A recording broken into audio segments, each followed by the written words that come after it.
Hello नमस्कार दोस्तों, मैं आपका दोस्त एक बार फिर से आपके लिए बहुत ही इंपॉर्टेंट क्लास लेके आया हूँ दोस्तों। आज की क्लास है डाइजेस्टिव सिस्टम यानी पाचन तंत्र। क्या है दोस्तों? आज हम देखेंगे पाचन तंत्र दोस्तों। इससे पहले और भी क्लास हो चुकी हैं। हमने दोस्तों क्या क्या देख लिया है? हमने उत्सर्जन तंत्र देख लिया है, स्केटल सिस्टम देख लिया है, रेस्पिरेटरी सिस्टम देख लिया है दोस्तों, नर्वस सिस्टम देख लिया है दोस्तों, और लिम्फेटिक देख लिया है दोस्तों, और डाइजेस्टिव आज देखेंगे। ठीक है दोस्तों, और ये भी देख लिया है सर्कुलेटरी सिस्टम। तो हमने इतना कुछ देख लिया है। इसके बाद एक दो टॉपिक बचे हैं, उसके बाद आपकी बायोलॉजी एक तरह से मेरी ओर से समाप्त हो जाएगी। अगर आपने ये क्लास नहीं देखी तो इनको देखें, इनकी जो लिंक है आपको प्लेलिस्ट मिल जाएगी इसकी चैनल पे। और आज देखते हैं क्या डाइजेस्टिव सिस्टम। इसको बहुत ही अच्छे से, बहुत ही अच्छे तरीके से इसको देखेंगे दोस्तों, कि आपको एक एक चीज़ याद हो जाए दोस्तों। और इसके बेसिकली ये बहुत बड़ा टॉपिक है, तो हम इसको दो भागों में करेंगे। ये क्लास नंबर फर्स्ट है, इसके बाद सेकंड और आएगी। ठीक है दोस्तों, हम इसको दो भागों में डिवाइड कर पढ़ेंगे दोस्तों। अगर आपने अभी तक चैनल को सब्सक्राइब नहीं किया है तो चैनल को सब्सक्राइब कर लें, बेल आइकन को दबा लें, जिससे कि आपको समय समय पर नोटिफिकेशन मिल जाए दोस्तों। चलिए क्लास को स्टार्ट करते हैं। अगर आपको इसकी पीडीएफ चाहिए तो आप vision all exam Telegram channel से आप इसकी पीडीएफ ले सकते हैं। सबसे पहले बात करते हैं पाचन तंत्र। आप जो तंत्र है यानी सिस्टम, क्या सिस्टम को आप भली भांति समझ गए होंगे। पाचन तंत्र यानी पाचन में जो सहायक होता है उसी उन सबको मिलाकर हम क्या बोलते हैं? सिस्टम। जैसे पाचन में कौन कौन है? सेलिवरी ग्लैंड ये शामिल है, माउथ मुंह, भोजन कहाँ लेंगे आप? मुंह में लेंगे, उसमें चबाएंगे। फिर उसके बाद ईसोफेगस, स्टोमच यानी आमाशय, liver, gall bladder, pancreas, small intestine, large और अपेंडिक्स नहीं है, लेकिन जितने भी ये हैं, एनस, रेक्टम, ये सारे किस में? पाचन की प्रक्रिया में सहायक। तो उन सबको मिलाकर हम क्या बोलेंगे? पाचन तंत्र। यानी ये एक तरह से सिस्टम है। जैसे सबका सिस्टम होता है वैसे ही पाचन का अपना खुद का सिस्टम है, जिसमें वो सहायक होते हैं। जैसे यहाँ लिखा है कि वैसे अंग जो भोजन पचाने में सहायक होते हैं उन्हें सामूहिक रूप से क्या बोलते हैं? पाचन तंत्र। अब पाचन क्या है? पाचन आपको बता दूं पाचन क्या है। पाचन में हम क्या करते हैं? जो जटिल भोजन पदार्थ होते हैं उसको हम क्या करते हैं? सिंपल फॉर्म में तोड़ देते हैं। मान लो आपके पास ये एक रोटी है, आपके पास एक ये रोटी है, तो आप पहले इतना हिस्सा खाएंगे। ठीक है दोस्तों, आपने इतना हिस्सा खा लिया, फिर आप और हिस्सा खाएंगे, आपने ये और खा लिया, तो तोड़ के आप इतना खाएंगे। तो ऐसे करके आप पूरी रोटी को खा लेंगे। तो आपने जो इतनी बड़ी रोटी थी उसको आपने इस छोटे छोटे भागों में डिवाइड कर दिया। फिर इसको और पीसेंगे, अपने जब मुंह में डाल देंगे तो आप उसको बारीक चक्की की तरह पीसते हैं, बहुत बारीक तरीक़ा से, बहुत बारीक, बहुत एक जैसे कि जो एक बेसिक नियम होता है कि एक भोजन को लगभग 30 से 35 बार चबाना एक टुकड़े को, तो आप वो चबाएंगे। चबाने के बाद वो बहुत ही बारीक हो जाएगा। बारीक होने के बाद उसका और रासायनिक प्रक्रिया चलेगी, उसका और पाचन होगा। वो एक तरह से जो हार्ड फॉर्म है, हार्ड फॉर्म से सिंपल फॉर्म में टूट जाएगा। उसी को क्या बोलते हैं दोस्तों? उसी को बोलते हैं पाचन। अगर मैं कहूँ आपसे कि आप पूरी रोटी खा लेंगे, नहीं खा पाएंगे, ना आपके गले से उतरेगी। तो उससे क्या है, आप उसको सिंपल करते हैं और तोड़ते हैं और तोड़ते हैं, उसको पीसते हैं, उसके बाद आपके पेट में जाएगी। बहुत ही बारीक तरीके से आपके पेट में पाचन होता है। जैसे ये है। अब सहायक कौन होता है? एंजाइम हो गए। पाचन रस की सहायता से भोजन के जटिल अणुओं का भोजन के सरल अणुओं में टूटना ही क्या कहलाता है? भोजन का पाचन। तो आप भली भांति भोजन का पाचन समझ गए होंगे। जैसे एक और चीज़ है, जो प्रोटीन है, ये प्रोटीन की कैसी है? जटिल फॉर्म है। जैसे ये है, ये प्रोटीन है, मान लो ये कैसी है? जटिल। ये प्रोटीन है सारी। फिर इस प्रोटीन को हमने कैसे ये इतने इतने हिस्सों में तोड़ दिया, सिंपल कर दिया। और इसको और सिंपल में तोड़ना यानी एक एक बिंदी के हिसाब से हमने यूँ तोड़ दिया। ये है हमारी बोलो को सिंपल फॉर्म। यानी इसी को प्रोटीन का जब अमीनो एसिड में बदल जाए तो उसको बोलते हैं कि पूर्ण पाचन हो गया। जैसे कि जो कार्बोहाइड्रेट है, क्या है? कार्बोहाइड्रेट। अगर इसका पाचन देखेंगे तो ये किसमें? ग्लूकोज में बदल जाए, C6H12O6। ये जहाँ पहुँच जाएगा इसका पाचन हो गया। वहीं अगर आप फैट की बात करेंगे, फैट अगर फैटी एसिड में बदल जाएगा यानी उसका भी पूर्ण पाचक हो गया है। तो आज की क्लास में हम इसी चीज़ को पढ़ेंगे बहुत अच्छे से। ठीक है दोस्तों, बहुत अच्छे से पढ़ेंगे। तो ये चीज़ हो गई। अब पाचन तंत्र को दो भागों में बांटा गया है। एक तो आहार नाल, और उस आहार नाल से जुड़ी हुई संबंधित क्या? ग्रंथियाँ। अब आहार नाल क्या है? आहार नाल जहाँ से आपका मुंह वाला जो हिस्सा स्टार्ट होता है वहाँ से लेकर एनस तक वो पूरी क्या है? आहार नाल है। जैसे आपका भोजन है, मुंह में गया, मुंह में आप चबाएंगे, चबाने के बाद ये किस में जाएगा? ये जाएगा ग्रास नली में, उसके बाद ये जाएगा आमाशय में, आमाशय के बाद ये जाएगा छोटी आंत में, छोटी आंत के बाद बड़ी आंत में, उसके बाद गुदा में, एनस में। ये चीज़ है। अब कहाँ पर कौन कौन सी ग्रंथि पाई जाती है इसके बारे में पढ़ेंगे। ये तो पूरी होगी कौन सी? आहार नाल। यहाँ से लेकर यहाँ तक क्या है? जहाँ से आप पॉटी करते हैं और जहाँ से भोजन लेते हैं वो पूरा हिस्सा क्या है? आहार नाल है। और आहार नाल की लंबाई कितनी होती है? 9 मीटर यानी 33 फीट होती है दोस्तों। 33 फीट। आपका जो हाइट कितनी होगी? 6 फुट 7 फुट की मैक्सिमम। लेकिन जो आहार नाल की लंबाई होती है वो कितनी होती है दोस्तों? 33 फीट होती है। ये भी आपको याद रहना चाहिए। अब देखते हैं आहार नाल का हिस्सा कौन है। आहार नाल में सबसे पहले तो मुंह। मुंह में क्या मिलेगा, मुख गुहा यानी बकल कैविटी में दांत, जीभ, ये चीज़ मिलेंगी, दांत मिलेंगी, जीभ मिलेंगी। उसी के साथ मिलेंगी लार ग्रंथियाँ यहाँ पे। उसके बाद भोजन कहाँ पहुँच जाएगा, ये है ग्रास नली है, इसमें कोई ग्रंथि नहीं मिलेगी, क्या ना इसमें किसी का पाचन होता है ना इसमें कोई ग्रंथि मिलेगी। उसके बाद भोजन कहाँ जाएगा, आमाशय में। आमाशय में कौन मिलेगा, हमें जठर ग्रंथि मिलेंगी। उसके बाद ये भोजन कहाँ जाएगा, कायम बनकर ये जाएगा छोटी आंत में। छोटी आंत में क्या क्या मिलेगा, एक तो लीवर से बाइल जूस आएगा और अग्नाशय से अग्नाशय रस आएगा। ये दोनों चीज़ कहाँ मिल जाएंगी, लीवर में, छोटी आंत में। बड़ी आंत में कोई ग्रंथि नहीं होती है, इसमें ओनली पानी का पाचन होता है। गुदा में कोई ग्रंथि नहीं होती है। और गुदा के बाद क्या होता है, जो अपशिष्ट होता है वो अपशिष्ट पदार्थ निकास यानी सेक्रेशन ऑफ वेस्ट यानी निकलता है वेस्ट। ठीक है, अब बात करते हैं आहार नाल इसकी दोस्तों। अब करते हैं आहार नाल की बात। जैसे ये है एलिमेंट्री कनाल बोलती हैं। यह मुख गुहा से प्रारंभ होकर कहाँ तक होती है, गुदा तक। पाचन समय भोजन आहार नाल में होता है। जब भी पाचन होता है तो भोजन कहाँ रहता है, आहार नाल में। आहार नाल की लंबाई 32 फीट होती है। आहार नाल के अंतर्गत क्या क्या आता है, मुख गुहा आता है, ग्रसनी आती है, आमाशय आता है, ग्रसनी यानी ग्रास नली जिसको ईसोफेगस बोलते हैं, छोटी आंत, बड़ी आंत, मलाशय। मलाशय यानी जहाँ पे मल स्टोर होता है, गुदा। जैसे ये है, ये आपका मुख गुहा हो गया। इसमें ये सेलिवरी ग्लैंड यानी जो लार ग्रंथि हैं इनको बोलते हैं लार ग्रंथि। इनको बहुत अच्छे से पढ़ेंगे। और यहीं पे ये टंग होता है, ये होता है एपिग्लोटिक, ये एक ढक्कन होता है यहाँ पे। जब आप भोजन करेंगे तो ये बंद हो जाएगा, अगर आप बात करेंगे तो ये खुल जाएगा, जब भी सांस लेंगे तब खुल जाएगा। फिर उसके बाद ये होती है ईसोफेगस, इसको क्या बोलते हैं, ईसोफेगस।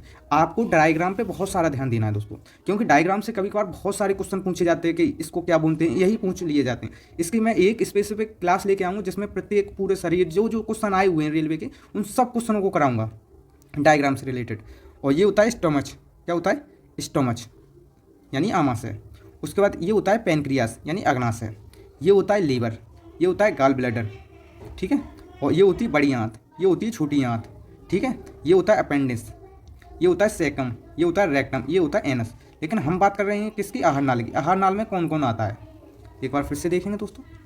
ये आपको जब तक याद नहीं हो जाएगा तब तक मैं बताता रहूँगा, बशर्ते आप चैनल को सब्सक्राइब कर लें, बेल आइकन को दबा लें, जिससे कि आपको समय समय पर नोटिफिकेशन मिलता रहे, क्योंकि मैं ऐसी क्लास लेके आऊँगा। अब जो आहार नाल है, आहार नाल में आप देखो, जैसे ये है, मैं जहाँ जहाँ ले जाऊँगा ये सारा कुछ आहार नाल का हिस्सा है। जैसे ये है, ये आहार नाल का है, ये सारा कुछ क्या है, ये पूरी आहार नाल है। 32 फीट की जो आहार नाल है, ये वाला जो हिस्सा है आपको दिख रहा होगा, ये क्या है, ये है आपकी आहार नाल। अब आपको पता चल गया होगा आहार नाल में मुंह से स्टार्ट होता है, मुंह आता है, आहार नाल का हिस्सा है। एपिग्लोटिक नहीं, कौन सा, ईसोफेगस हो गया, स्टोमच हो गया, स्टोमच के बाद छोटी आंत, उसके बाद बड़ी आंत। तो ये सारा क्या है हिस्सा, ये सारा हिस्सा किसका है, ये है एलिमेंट्री कनाल यानी आहार नाल का। तो ये चीज़ आपको भली बात आपकी समझ में आ गई होगी। जैसे ये है, ये छोटी आंत है, ये बड़ी आंत है, ये लीवर है, ये सारे अंग हैं। आगे हैं इससे संबंधित कुछ ग्रंथियाँ। आगे बात करें संबंधित पाचन ग्रंथि, यानी ये ग्रंथियाँ भोजन को पचाने वाली एंजाइम का निर्माण करती हैं। किसका, एंजाइम का निर्माण करती हैं। इसके अंतर्गत लार ग्रंथियाँ और यकृत आता है, पित्ताशय आता है, पित्ताशय यानी पित्त की थैली, अग्नाशय। पाचन की क्रिया मुख गुहा से प्रारंभ होती है, मुख गुहा से ही पाचन की प्रक्रिया होती है, लेकिन यहाँ पे कुछ पाचन होता है कार्बोहाइड्रेट का। पाचन की क्रिया छोटी आंत में जाकर कहाँ हो जाती है, जो छोटी आंत है इस भाग में पूर्ण हो जाती है। बड़ी आंत में केवल जल का अवशोषण होता है। अब देखो कौन सी चीज़, जो ग्रंथि हैं, ग्रंथि को पढ़ेंगे। जैसे जो बकल कैविटी होती है इसमें 3 ग्रंथियाँ पाई जाती हैं। जो आमाशय होता है इसमें जठर ग्रंथि पाई जाती हैं। छोटी आंत में, जो छोटी आंत में एक तो लीवर से जूस आता है, बाइल जूस, पेनक्रियास से आता है। और जो बड़ी आंत होती है इसमें कोई ग्रंथि नहीं होती है, गुदा में कोई ग्रंथि नहीं होती है, ईसोफेगस में कोई ग्रंथि नहीं होती है। अब बात करते हैं बकल कैविटी की, मुख गुहा की। ठीक है दोस्तों, स्टार्ट कहाँ से करते हैं, मुख गुहा। पाचन मुख गुहा से प्रारंभ होता है। मुख गुहा एक खाली जगह है जिसमें एक जीभ होती है, 3 जोड़ी लार ग्रंथि होती हैं और 32 क्या होते हैं, दांत दोस्तों। तो सबसे पहले बात किसकी करेंगे, दांत की करेंगे, उसके बाद ग्रंथि की करेंगे, उसके बाद टंग की करेंगे। इन आज हम यहीं तक पढ़ेंगे। एक तो जीभ पढ़ेंगे आज, 3 जोड़ी लार ग्रंथि पढ़ेंगे और 32 दांत को बहुत डिटेल में देखेंगे। जैसे ये है दांत, जीभ, दांत। ये है ग्लैंड, कौन कौन सी होती है, एक तो पैरोटिक होती है, एक सबमेंडिबुलर होती है और एक सबलिंगुअल होती है। अब इसमें सबसे जो बड़ी होती है वो कौन सी होती है, आपको दिख रही होगी, पैरोटिक ग्लैंड सबसे बड़ी होती है। और सबमेंडिबुलर, जो मेंडिबल होती है आपके जबड़े के नीचे, जो आपकी जबड़े होता है उसके नीचे कौन सी होती है, मेंडिबल। और सबलिंगुअल, आप इसको याद कर सकते हैं लैंग्वेज, किससे बोलते हैं, जीभ से। तो सबलिंगुअल कहाँ, जीभ के नीचे, सबलिंगुअल कहाँ है, नीचे। मुख गुहा में ही लार ग्रंथियाँ पाई जाती हैं। जैसे लार ग्रंथि हैं, लार ग्रंथि से प्रतिदिन 1 से 1.5 लीटर लार का स्राव होता है। ठीक है दोस्तों, यही बात करें, लार ग्रंथि से लाइसोजाइम, टाइलिन, डाइस्टेज, म्यूलिन नामक एंजाइम निकलते हैं। सर्वाधिक मात्रा में टाइलिन निकलता है। सर्वाधिक मात्रा में कौन सा निकलता है? टाइलिन। ये सिलेवरी ग्लैंड है, ये पैरियोटिक है, ये सबसे बड़ी होती है पहले नंबर पर, दूसरे पर ये है और तीसरे पर ये है। सबसे बड़ी पैरियोटिक, दूसरे पर सब मैंडिबल, दूसरे पर सब लिंगुअल। लाइसोजाइम एंजाइम होता है, वो किसको? कीटाणुओं को मारने में काम आता है। जैसे आपने भोजन किया तो भोजन में कुछ बारीक बैक्टीरिया कीटाणु आपके मुंह में चले जाते हैं, तो उसको मारने का कौन काम करता है? वो करता है लाइसोजाइम। जो टाइलिन होता है, टाइलिन और डाइस्टेज एंजाइम स्टार्च का वो किसमें शर्करा यानी कार्बोहाइड्रेट में बदल देता है। स्टार्च यानी मांड, मांड होता है जिससे हमें इनिशियल एनर्जी मिलती है। जैसे कि आप कार्बोहाइड्रेट होता है, जैसे आप स्ट्रिंग पीते हैं वो एनर्जी ड्रिंक बोलते हैं, लेकिन एनर्जी ड्रिंक इस वजह से बोलते हैं क्योंकि उसमें कार्बोहाइड्रेट की मात्रा ज़्यादा होती है, जिस वजह से उसका जो पाचन मुंह में ही होता है तो तुरंत एनर्जी मिलती है। अगर आप शरबत पीते हैं तो उससे भी तुरंत एनर्जी मिलती है। अगर आप जो मांड है, मांड यानी जो आप चावल बनाते हैं तब उसके ऊपर जो मांड बुनते हैं, मांड, उसी को मांड यानी स्टार्च बुनते हैं। स्टार्च किसको बदल स्टार्च को किस में बदल दिया जाता है? कार्बोहाइड्रेट में। फिर कार्बोहाइड्रेट का और आगे पाचन होता है। ठीक है दोस्तों, तो ये कौन करता है? टाइलिन और डाइस्टेज एंजाइम। जो म्यूलिन एंजाइम होता है ये भोजन को कैसा बनाता है? चिपचिपा यानी लस। जब भी आप भोजन करते हैं, जो म्यूलिन एंजाइम होता है वो आपके भोजन को बहुत लसीला यानी चिपचिपा बना देगा, जिससे कि आप उसको निगलने में आसानी हो, जिससे कि उससे निगलने में आसानी हो। लार ग्रंथि 3 जोड़ी पाई जाती हैं, उसमें से सबसे बड़ी कौन सी? पैरोटिक। सबसे बड़ी पैरोटिक, उसके बाद सबमेंडिबल, उसके बाद सबलिंगुअल। जब पैरोटिक ग्रंथि, लार ग्रंथि विषाणु द्वारा संक्रमित हो जाती है तो उसमें क्या आ जाती है? सूजन। उसे क्या बोलते हैं? गलसुआ। जैसे ये है गलसुआ। ये क्या है? जो पैरोटिक ग्लैंड है, ये कान के पीछे आपके दर्द होगा और इसमें बुखार भी आता है, तो इसमें कोई दवा नहीं है। अगर आपको मान लो ये गलसुआ निकला है तो उसकी एक बेसिक दवा है कि अगर आपके दर्द हो रहा है तो दर्द निवारक दवा ले सकते हैं, अगर आपको बुखार आ रहा है तो बुखार निवारक दवा ले सकते हैं। इसमें कोई स्पेसिफिक कोई दवा नहीं होती जिससे कि आपका गलसुआ ठीक हो जाए। और सांप में पैरोटिक जो ग्रंथि होती है वो पॉइजन ग्लैंड यानी जहर की थैली का कार्य करती है सांप में। ठीक है दोस्तों, अब बात करते हैं दांतों के बारे में। जो ग्लैंड हैं उनके बारे में बात कर चुके हैं। दांतों के बारे में, दांत का जो अध्ययन होता है उसको क्या बोलते हैं? ओडोंटोलॉजी। क्या बोलते हैं? ओडोंटोलॉजी या डोंटोलॉजी। दांत में कैल्शियम की मात्रा सर्वाधिक होती है। जैसे ये है कैल्शियम फास्फेट कितना होता है दोस्तों? 96%। और कैल्शियम कार्बोनेट कितना होता है? 1%। दांतों के निर्माण में 85% योगदान किसका होता है? कैल्शियम फास्फेट का। कितना? लगभग 90% या मान सकते हैं। और 10% होता है कैल्शियम कार्बोनेट का। शेष भाग किसका? कैल्शियम क्लोराइड का होता है। जैसे ये है, इसको अभी देखेंगे, इसको देख ही लेते हैं। जैसे ये तीत है, तीत का ये जो तीत का ये ऊपर वाला भाग है इसको बोलते हैं इनेमल। क्या बोलते हैं दोस्तों? इनेमल। ये सबसे कठोर भाग है। कैसा है? इनेमल। ठीक है दोस्तों, ये आपको याद रहना चाहिए। इनेमल के जो अंदर का भाग होता है इसको बोलते हैं डेंटाइन। फिर उसके और अंदर होता है, ये होता है पल्प कैविटी। ठीक है, जिसमें आपका दांत फंसा हुआ होता है। उसके होता है गम, गम होते हैं मसूड़े। और जो ये सीमेंटेड, सीमेंट से क्या होता है? फिक्स। जो भी आपका जो दांत होता है वो ये जो है इससे ही सीमेंटेड होता है। ये आपके दांत की रूट होती है, रूट कैनाल। ये आपकी रूट कैनाल होती है, यहीं से ब्लड जाता है अंदर, यहीं से जो आप नर्म होती है, नर्वस सिस्टम, वो इसी से लगा होता है। ठीक है, रूट एंड ओपनिंग, ये रूट का ओपनिंग है। ये सारी क्या है? रूट। अब इसी चीज़ को हम यहाँ पे देखते हैं। जैसे ये है ऊपर वाला जो हिस्सा है इसको क्या बोलेंगे? एनेमल। एनेमल के अंदर वाला कौन सा है? डेंटाइन। फिर अंदर क्या है? Pulp cavity.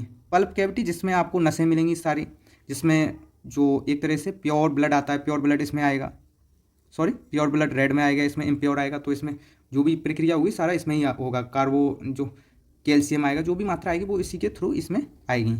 ये है। इसके अलावा और क्या क्या होता है? ये है गम टिश्यू, यानी आपके जो मसूड़े के टिश्यू होते हैं वो। ये है रूट कैनाल, जो वाली है ये कौन सी? Root canal. ये सीमेंटेड वाला हिस्सा है। ये है बोन, जो ये क्या है? बोन। ये नर्व एंड ब्लड वेसल्स, ये वाली। तो ये चीज़ आपको बहुत याद रखनी है क्योंकि कभी कभार एग्जामिनर यही पूछ लेता है। अब इधर देखते हैं। दांत का ऊपरी भाग एनेमल का बना होता है, जो मानव शरीर का सबसे मजबूत हिस्सा होता है। मेड ये बना होता है कैल्शियम कार्बोनेट और कैल्शियम फास्फेट का। डेंटिन की गुहा लुगदी पल्प कहलाती है, जिसमें रुधिर वाहिका पाई जाती हैं जो रूट कैनाल की अर्थ के वटी तक विस्तृत हैं। मसूड़े मसापे स्नायु से बने होते हैं। डेंटिन मसूड़ों से दंतब्रज अथवा सीमेंट द्वारा जुड़ा होता है। अगर आपको कोई दिक्कत नहीं, अगर आपको ये समझ में आ गया तो इतना बहुत है। और अगर आपको इजी चाहिए तो ये है ऊपर का इनेवल, उसके बाद डेंटन, इसके बाद पल्प कैविटी, इसको बोलते हैं क्राउन, इसको बोलते हैं रूट।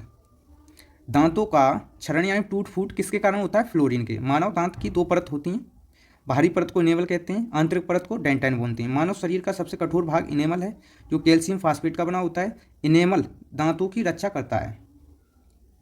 जब कोई खराबी आ जाती है तो इससे उसकी पोलिंग यानी उसमें होल करना, नया दांत डालना, जैसे ये है, आपको दिखाऊँ एक दांत डला हुआ है, कैसे दांत डलते हैं, जैसे ये है, उससे होल किया जाएगा, फिर इससे ये कसा जाएगा, ये ऐसे दांत फिक्स होता है। अब बात करते हैं ये कुछ शब्द हैं जो बहुत सारा एग्जामिनर पूछता है। एक होता है डाइफोडोंट, एक होता है मोनोफिडेडोंट। डाइफोडोंट होता है वैसे दांत जो जीवन में 2 बार आते हैं। और 2 बार कैसे आते हैं? अगर आपके पास कोई बच्चा है या आप भी कभी बच्चे रहे होंगे तो आपका क्या है, लगभग 10-12 साल की उम्र तक आपके जो टीथ हैं यानी दांत, दूध के दांत जिनको बोलते हैं, वो आते थे 20। उसके बाद ये टूट जाते थे, उसके बाद 32 दांत और आते थे।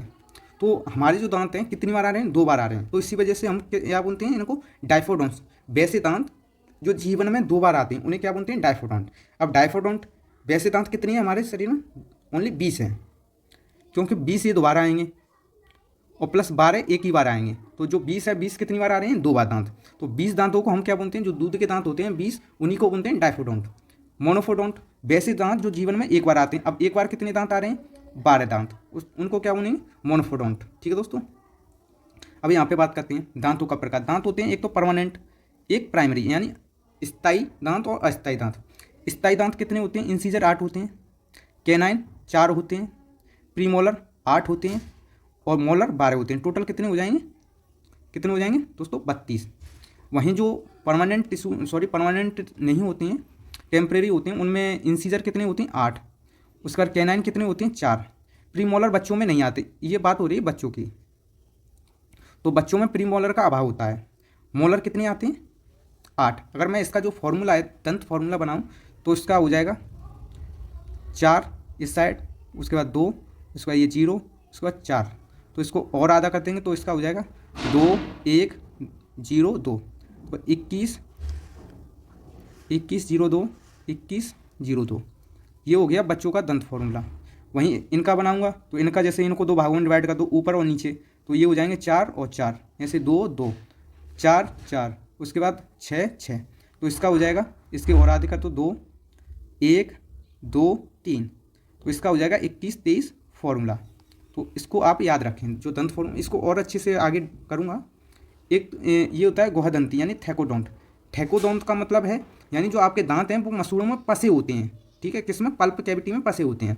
और हेट्रोडोंट यानी विषमदंती, आपके सभी दांत समान नहीं हैं, वो कैसे हैं? विषम है। और डाइफोडोंट आपको बता चुका हूँ, डाइफोडोंट हो गया विषमदंती, इसको बोलते हैं विषमदंती, उसको बोलते हैं थैकोडोंट, हेट्रोडोंट, डाइफोडोंट और मोनोफोडोंट। तो ये एग्जाम में पूछता है, तो ये सारा आपका क्लियर हो गया होगा। 12 दांत 1 बार आते हैं, 20 दांत 2 बार आते हैं। तो 12 दांत को क्या बोलते हैं? मोनोफोडोंट, 20 दांत को बोलते हैं डाइफोडोंट, क्योंकि 2 बार आते हैं। अब इनको और अच्छे से देखते हैं कि मानव के दांत कितने प्रकार के होते हैं? 4। एक तो इंसीजर, एक कैनाइन, एक प्रीमोलर और मोलर। जो इंसीजर, ये है इंसीजर, जो आपके जो सामने के 2 दांत होते हैं उनको इंसीजर बोलते हैं। उसके बगल से कितने? वैसे तो सामने 4 होते हैं, नहीं, एक साइड 2 2 2 4। कैनाइन ये चीड़फाड़ वाला होता है, ये होता है प्रीमोलर, ये होता है मोलर। ये दांत होते हैं आपके 4 प्रकार के। तो इन 4 प्रकार में सबसे पहले देखेंगे किसको? इंसीजर। इंसीजर को बोलते हैं नोइस टीथ। नोइस यानी नाक वाला टीथ। इसको इस वजह से बोलते हैं क्योंकि इंसीजर आपके ये हैं, अगर आप यहाँ से देखेंगे तो ये आपके इंसीजर हैं, तो ये एक तरह से नाक की सीध पर आ रहे हैं, तो इनको बोलेंगे इंसीजर। उसके बाद कौन से आएंगे? कैनाइन। कैनाइन जो है ये किसकी? आँख की, तो इसको आई टीथ बोलते हैं। उसके बाद जो प्रीमोलर होता है उसको चिक, यानी गाल के साइड आ रहे हैं तो उसको चिक टीथ बोलते हैं। तो ये चीज़ आपको थोड़े से नाम है अटपटे से जो आपको याद रखने हैं। जो इंसीजर है, इस इंसीजर का काम क्या है? भोजन को काटना। अगर ये महिला अगर भोजन को काटेगी तो जो आगे के दांत हैं इन्हीं से काटती है, भोजन को काटना। मानव में इसकी संख्या कितनी होती है? 8। 8 कैसे? 4 ऊपर होंगे, जैसे 1 2 3 और 4, और 4 ऐसे इधर होंगे, 1 2 3 4, तो ऐसे कर ये कितने हो जाएंगे? इंसीजर हो जाएंगे 8। जैसे इधर भी देख लें, 1 2 3 4, तो ये क्या है? इंसीजर। जैसे 1 2 3 4, ये कितने इंसीजर? 4 हैं। 4 नीचे हो गए, 4 ऊपर, तो 4 + 4 कितने हो गए 8। वहीं अब कैनाइन की बात होगी अभी। शाकाहारी जानवरों में इंसीजर कैसा होता है, चौड़ा। जो शाकाहारी, अगर आपके पास कोई भैंस हो, जब कोई भी जानवर हो, गाय हो, अगर आप उसको इंसीजर देखेंगे तो उसका चौड़ा होगा। ठीक है, ये इंसीजर है, ये कैनाइन है, ये प्रीमोलर है, ये मोलर है। आगे बात करते हैं कैनाइन की। इसे आइस टीथ भी बोलते हैं, यानी आँख वाला दांत। जैसे मैंने अभी बताया, जैसे ये है इंसीजर, तो ये किसकी, आँख की सिर पर आ रहा है, ये नाक की टीथ सिर पर, और ये गाल की। तो इनको ये एक तरह से नाम रख दिए गए हैं, इससे कोई दिक्कत नहीं है। तो इसको आइस टीथ भी बोलते हैं। यह भोजन को चीरने फाड़ने का कार्य करता है। अगर आपको मैं एक लेग पीस दूँ या कुछ भी दूँ जो कठोर वस्तु है, तो आप उसको कहाँ से, अगर आप उसको वो कर रहा है तो आप उसको सामने के दांत से नहीं करेंगे, उसको कैनाइन से ही करेंगे, इंसीजन से नहीं करेंगे, क्योंकि चीड़ फाड़ करनी है। तो ये है आपके इंसीजर। 2 इधर हो गए, 2 ऊपर हो गए, तो 2 और 2 कितने हो जाएंगे 4। जैसे ये है 1 2, 2 इधर हो गए और 2 ही इधर हो जाएंगे, 1 2। और बाकी के ये कौन से हैं, ये हैं इंसीजर। ठीक है दोस्तों, ये चीज़ आपको याद रहनी चाहिए। ये है इंसीजर। मांसाहारी जानवरों में कैनाइन नुकीला होता है, बहुत नुकीला, क्योंकि उनको चीड़फाड़ करने की बहुत ज़रूरत होती है। इसके बाद करते हैं प्रीमोलर। प्रीमोलर को चीख तीत भी बोलते हैं, चीख यानी गाल तीत बोलते हैं। यह भोजन को चीरने चबाने का कार्य करता है, किसका, चबाने का। अब इसके बाद आ जाएगा ये 1 2 1 2, जैसे ये है, इसको क्या बोलेंगे दोस्तों, प्रीमोलर। इधर भी बना देता हूँ, यह है प्रीमोलर। बच्चों में यह बिल्कुल नहीं पाया जाता, बच्चों में इसका अभाव होता है। वयस्क में इसकी संख्या 4 4, यानी 4 ये हो गई और 4 ये हो जाएगी, तो कितनी होती टोटल 8। अब यहाँ पे और देखें, जैसे कि ये है, अगर आपको बताऊँ, ये है, ये कौन सा है दोस्तों, ये इंसीजर। 2 इधर है, 2 इधर है। ये वाला है कैनाइन, ये है प्रीमोलर और ये है मोलर। तो हमने इंसीजर देख लिया है, कितने 2 2, यानी 4 ये हो गए, 4 ही ऊपर होंगे, यानी इंसीजर कितने हो जाएंगे टोटल 8। एक ये यानी 2 और 2 ही ऊपर, तो ये कितने हो जाएंगे 4। अब ये कितने, 2 इधर हैं, 2 इधर होंगे, 2 ये वाले कितने होंगे 4 और 4 ही ऊपर 8। ये कितने हो जाएंगे, 3 इधर 3 इधर, 6 6 दूनी 12। तो ये आपके टोटल 32 दांत हो जाएंगे। ठीक है, तो हमने कहाँ तक देख लिया, हमने देख लिया है प्रीमोलर तक।